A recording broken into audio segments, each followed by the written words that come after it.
Hello guys, my name is Armin. In today's episode, the Learning Revizto, we are taking a look at analyzing and reviewing clash result.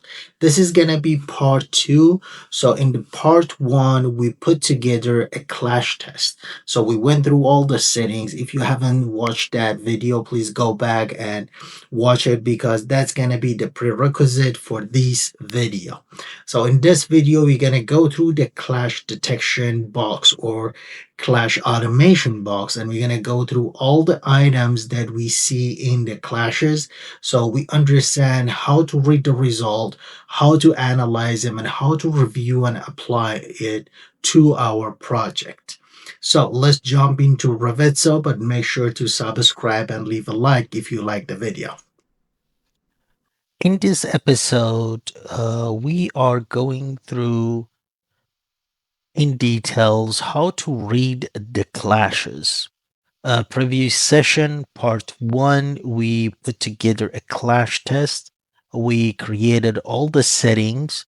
We went through all of these settings one by one. So if you guys haven't seen it, please go back and take a look at the first video, part one, on how to put the clash test together and how to go through all of these settings and kind of fix them. So in this episode, we want to go over the details of how to read and what are these items that we have. So first thing first is when I select these clash that I have, let's just kind of go over all of this. So I just want to open it and go to the clashes. So let's see what we have over here. So the first name is kind of the name of the clash, and the grouping kind of tell you what it is. You can see the next column right here says A.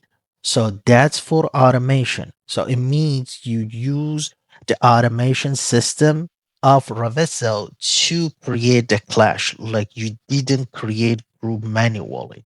And I'm going to show you, let's say if I select these two, and then right now, if I right click on this, I'll be able to kind of group all of this. And this is all grayed out. And I show you guys why this is like this. And we're going to kind of go over it and show you a little bit of the understanding of how to read this. So first, let's just say this is A for automation. So we're kind of using the process, and you can see it says automatically created groups. This one right here is the group ID of the clashes that we have. This one is like the total of the clashes, like how many is available over there. So these are basically says this is a new, this is the status of it. And then we have a stamp, we have a grade, we have the levels. And then if you want more area, if you want to show the room area, zone space, you have specific item in your Revit model. And in your actual model, you can kind of highlight those. You can highlight assignee, deadline, like anything that you want. You can kind of add more to this line item. So you guys can see right now, I cannot do anything. I can just kind of click on this, right? And the reason for that is because this is not available right now for me to adjust. I need to check out. So when I click the checkout, I take ownership of the clashes and I can make changes to. So, because right now it's just kind of, let's call it a view mode, because I cannot change any status and these are all not reviewed, right? So if I go to check out, you can see right here, right now, all of these are already available for me. So you can see now reviewed, on hold, reviewed, approved, right? So this is for whoever the coordinator or admin is on your project and do the coordination. That person can go through all of these, review them, and change the status. So let's say I want to show you a little item. So if you, let's say you have these two items and you want to group them together, you can kind of right click on those and you see you have a lots and lots of options, right? You can create, make those two an issue, create an issue. You can group them together. You can ungroup those. You can reset the clash viewpoints. You can relinquish the test. You can see the version history, means if somebody else kind of worked on it. If you have another settings, you want to apply it to only these two, you can apply it. You can export those tests. You can run the clash for that. sync with the issue tracker that we kind of talked about right here. So you have everything over here. Let me just do it. So I just want you to see the difference here. You see these M right here. So this is manually created.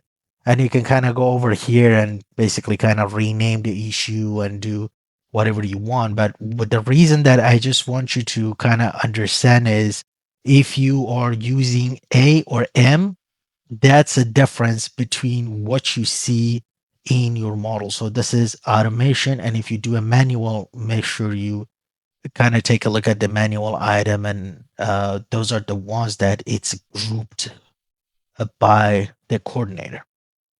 A status. So the way that the best way to use the status is not reviewed means you haven't reviewed it. If it's approved, it's good to go. If it's reviewed, so those are the ones that we put them on reviewed must be addressed. So we need to send them into an issue tracker. We need to bring it up. We need to create a RFI or whatnot. So we kind of change the status and group by group. So let me just go back real quick over here kind of show you guys something. So we know that we have these settings that we talked about for each group clashes. So let me make these smaller so you guys can see. So right now, if I click on this, you guys can see how the buildings kind of come in right here. The clashes has a long and then clashes in the bottom I can see. So the best way if you see something like this is, and you want to adjust it, you need to go back to the actual test. And this is the main important one. So right here, it says the box height is defined by the neighbor or neighboring level. So that is the problem that basically just look at the different level. If you have a different model and reads a different one, just uncheck this box and see if you can see a difference. So let me go back to this clash and then just double click on anything and you can see that issue resolved and only put the box around that issue that I want, right? So right now I have a ductwork going through the wall and I see what the issue is, right? Even if you are not happy with this, you can kind of go back. Let's say if you want to look at the level. So right now we say it's fit to a clash. Let's just do it fit to a level so you guys can see the difference here. And then if I go back to the clash, let's select something else, you can see how it'll kind of look like, right? So it's basically put a plane on the level and I'll be able to kind of see the clashes here and find them real quick and take a look at them. And I know the clearance of this ductwork kind of hitting the wall and whatnot. But I just want you to know the difference between placing a box around the clash versus having a level. So that is a great option that you have the level plane and then all the items are identified. You can kind of go over there and see.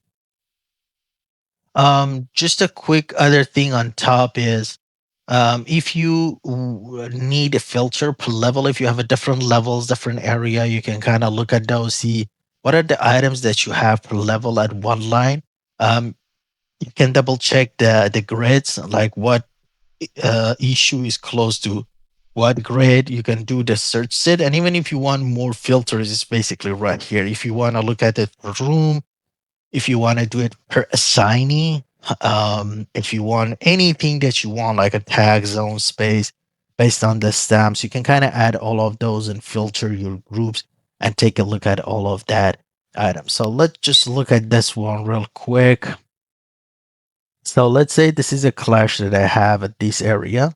I want to take a look at it. It's just a ductwork going through the wall, not a big deal. But let's say I want to approve this. So if I approve it, it kind of goes away. You see the everything is changed, and then the active clash item turned into zero, right? From one turned into a zero because I approved it. So that's not an issue. And if something is an issue and we need to look at it, we kind of turn them into kind of reviewed item, and we know that that's a reviewed. We need to address it. It's gonna be an issue.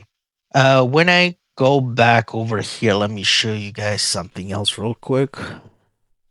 So I want to go back and then change this to, if you want, oh, let me check out so I can address this. Go on this one.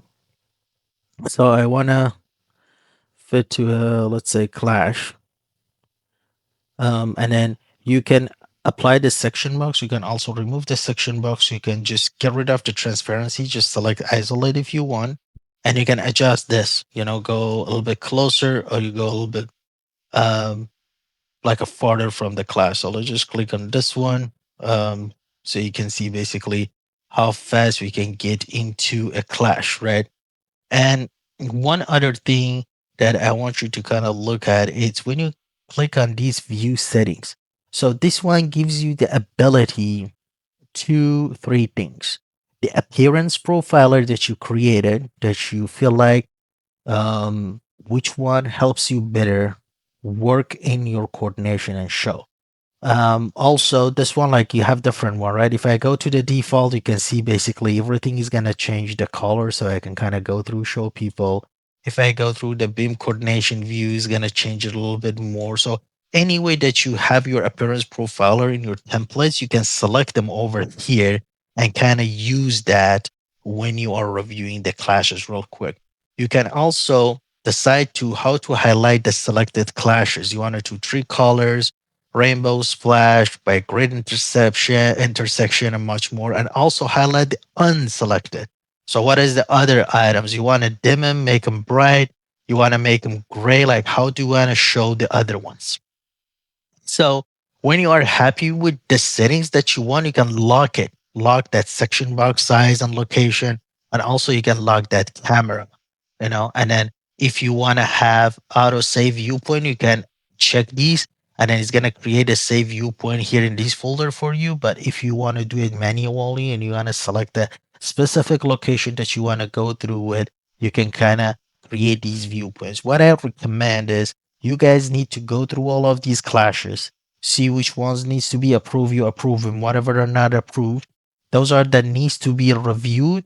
Create a save viewpoint in your save viewpoint folder, so you can go through them in your clash detection meeting very quickly and just kind of click on them and go from one location to another location to identify. So main items to be aware is, first, you got to make sure you check out a clash test, because you need to access to change this. If it's not, you won't be able to adjust anything. The view setting is going to give you ability to do the appearance, selected clash status, unselected clashes. And also, if you are going into the whole set, you'll be able to adjust the settings for your view as screenshot. You can use box, how big the box is, how far you want to look at it, at what angle, and also how that level would be. Hope that you guys enjoyed today's video. If you like the content, make sure to subscribe and leave a like, and put it down in a comment section down below if you are using these details in the clash test in a different way in terms of the view setting and the clash setting, and let's just review those. Thank you guys for watching. See you in the next video.